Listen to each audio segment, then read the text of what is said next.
So this is the largest refugee concentration in the world, 3 million of them. They are a cohesive set of people. They are armed. You could say that the able-bodied population with guns would be about 300 or 400,000, which is a very large number.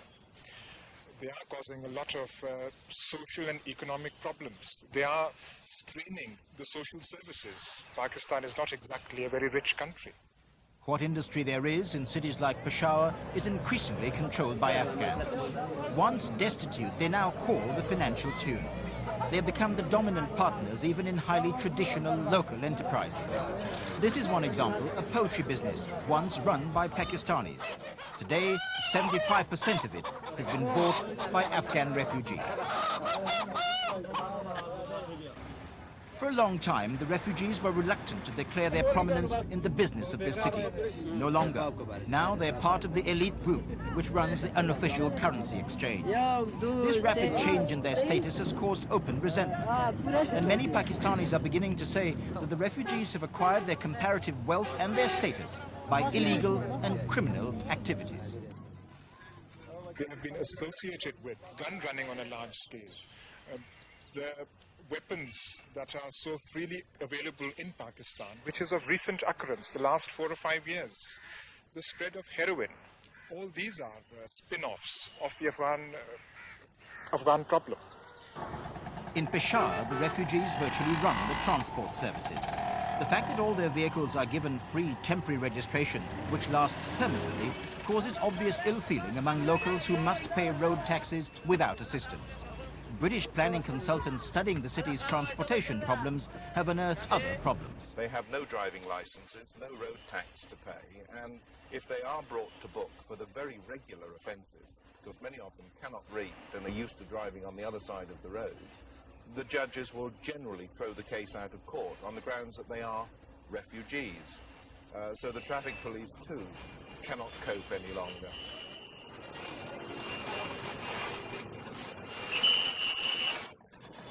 Nor are the courts able to cope with an increasing number of civil and criminal offences committed by Afghan refugees. One attempted solution has been to try to disperse the refugees from the northwest frontier province to other parts of Pakistan. It's failed, with disastrous consequences. They'd like to stay close to their homeland, from where they can physically smell their countryside. Yes. And this is a great bond that keeps them there. Of course, it creates problems for us. You can't have more refugees in a given area than the local population. But there's nothing we can do about it. The Pakistan population has been very generous in accepting the refugees. But there are signs now. There have been a few bombing incidents in the city over the last few months.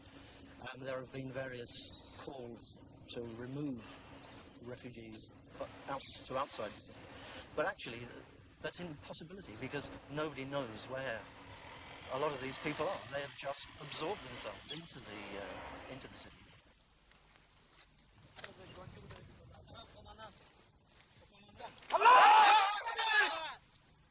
But of all the problems for Pakistan posed by the war in neighbouring Afghanistan, this is the source of what is potentially the most damaging. This is a training camp for Afghan guerrillas or mujahideen. For years, the existence of these camps was kept secret, when it was not denied altogether.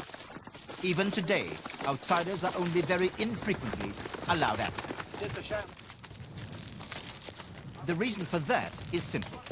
Officially, these camps aren't supposed to exist on Pakistan soil, a contradiction which is circumvented not very neatly by the technical point that they are in an area only partly controlled by Pakistan, the tribal areas near the border with Afghanistan.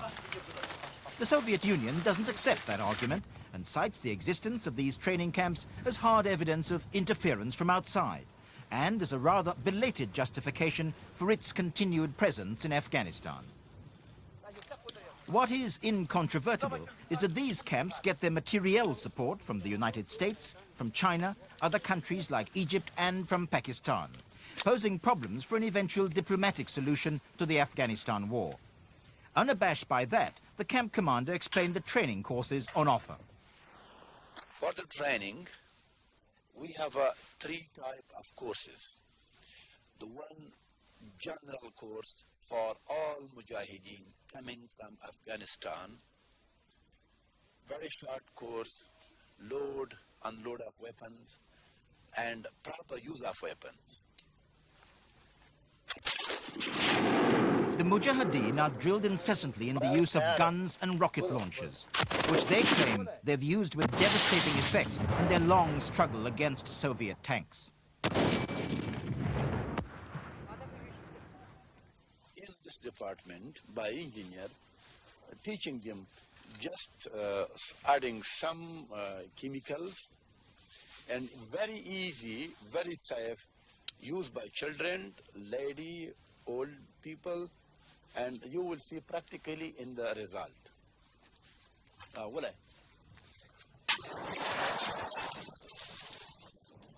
Training the Mujahideen to use Molotov cocktails is one thing. Charges that they're engaged in gun running are much more serious. It's now felt that the presence of Afghan guerrillas in Pakistan has transformed the country into an arsenal of brand new weapons. And the Pakistanis say that has magnified their country's law and order problems. It's even rumored that in some cities like Karachi, scene of bloody riots this week, it's possible to rent Kalashnikov rifles by the day. Kalashnikovs are freely available in Pakistan. They've entered the political and social lexicon of this country. Kalashnikovs were unknown 5 or 6 years back. Even the police just had Lee Enfield World War I vintage rifles. Now, every criminal in Pakistan is armed with a Kalashnikov, and you can get them right from Peshawar down to Karachi.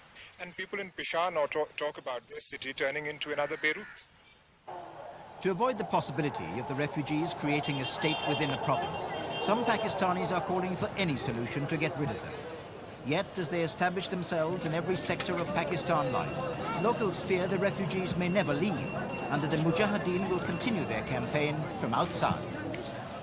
The Mujahideen, so far unrepresented in peace talks, say they'll continue the fight to regain their country. They might have been expected to say that, whatever the circumstances. But the fact is that they now appear fortified by the thought that they'll continually receive American military assistance.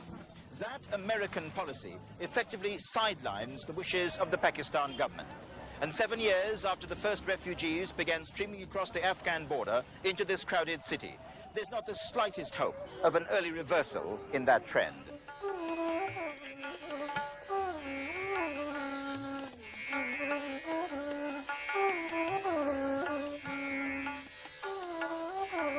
Trevor McDonald, ITN, Peshawar in Pakistan.